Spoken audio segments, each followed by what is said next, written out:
श्री स्वामी समर्थ. मी मोहिनी विजय निंबाळकर तुमचं आपल्या यूट्यूब चॅनलमध्ये खूप खूप स्वागत आहे. आजच्या व्हिडिओमध्ये आपण बघणार आहोत 19 मार्च 2026ला आला आहे गुरुवार आणि त्या दिवशी आहे गुढीपाडवा. गुढीपूजेनंतर म्हणा हा बीज मंत्र वर्षभर पैशाची कमी पडणार नाही. 19 मार्च रोजी हिंदू नववर्षात सुरू होत आहे आणि ह्या नववर्षाची उत्साहाने साजरा करूया. ह्या दिवसाचे फार महत्त्व आहे कारण ह्या दिवसापासून चैत्र शुक्ल प्रतिपदेपासून तब्बल 9 दिवस आपण चैत्र नवरात्री साजरी करतो. असं म्हणतात की ह्या 9 दिवसात माता दुर्गा विविध रूपांमध्ये या भूमितलावर विचरण करत असतात आणि माता दुर्गेस प्रसन्न करण्यासाठी ह्या 9 दिवसाव्यतिरिक्त चांगला काळ आणखी कोणताच नाही. आपल्या जीवनामध्ये पैशाच्या काही समस्या असतील, पैसे येत नसेल, पैसे येण्याचे मार्ग खुंटले असतील, कामामध्ये काही अडथळे येत असतील, तर आपण 19 मार्च ह्या दिवशी काही ज्योतिषी उपाय करून आपल्या जीवनातील ह्या धनसमस्या आहेत त्या संपवण्याकरता माता दुर्गेचा आशीर्वाद प्राप्त करण्यासाठी आपण दुर्गा सप्तशतीचा पाठ आपण अवश्य करावा. मात्र लक्षात घ्या, ज्यांना हे शक्य नाही आहे त्यांच्यासाठी देखील आपण काही उपाय आपल्या आजच्या व्हिडिओमध्ये आपण आज पाहणार आहोत.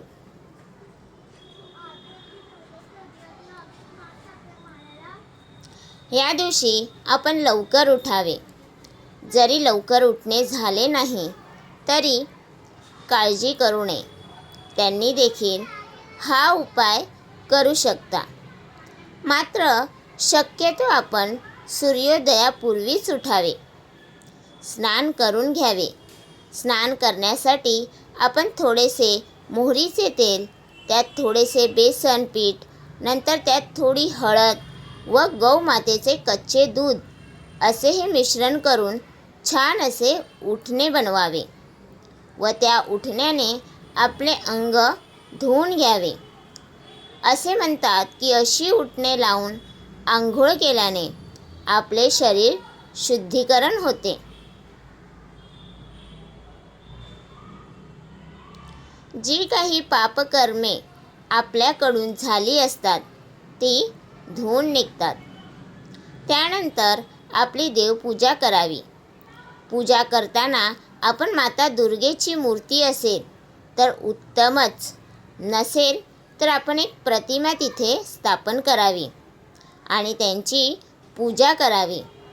आणि देवपूजा झाल्यानंतर आपण देशी गाईच्या तुपाचा दिवा आपण त्या ठिकाणी लावायचा आहे. त्यानंतर आपण एक मंत्र सांगणार आहोत. त्या मंत्राचा जाप ज्यांना शक्य आहे त्यांनी 108 वेळा म्हणावा. तो मंत्र आहे ओम ह्रीं दुर्गाय नमः. हा मंत्र दुर्गेचा बीजमंत्र आहे.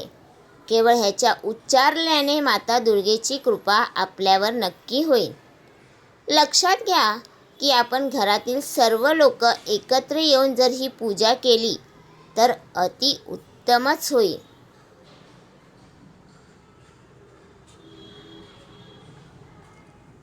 हा उपाय आपण सायंकाळी देखील करू शकता, परंतु दिवसभरात आपण कोणाचा देखील अपमान करू नये, कोणाला अपशब्द बोलू नये, तसेच कोणाचीही निंदा करू नये.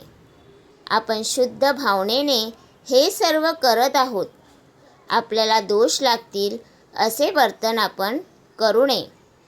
तर आपण सायंकाळी देखील आपण दुर्गा सप्तशतीचा पाठ आपण अवश्य करावा. मात्र लक्षात घ्या, ज्यांना हे शक्य नाही आहे त्यांनी त्याचा शेवटचा अध्याय वाचला तरीसुद्धा चालेल. माता दुर्गेचा आशीर्वाद व कृपादृष्टी आपल्यावरती नक्की होईल. तर तुम्हाला हा माझा व्हिडिओ कसा वाटला प्लीज कमेंट करून नक्की सांगा. व्हिडिओ आवडला असेल तर लाईक करा, कमेंट करा आणि शेअर करायला विसरू नका. आणि तुम्ही अजूनपर्यंत आपल्या चॅनलला सबस्क्राईब केलं नसेल तर प्लीज जाऊन चॅनलला नक्की सबस्क्राईब करा. कारण आपल्या चॅनलवरती तुम्हाला आध्यात्मिक माहिती आणि स्वामी महाराजांचे व्हिडिओ बघायला भेटतात. तर भेटूया उद्या एका नवीन व्हिडिओसोबत. श्री स्वामी समर्थ.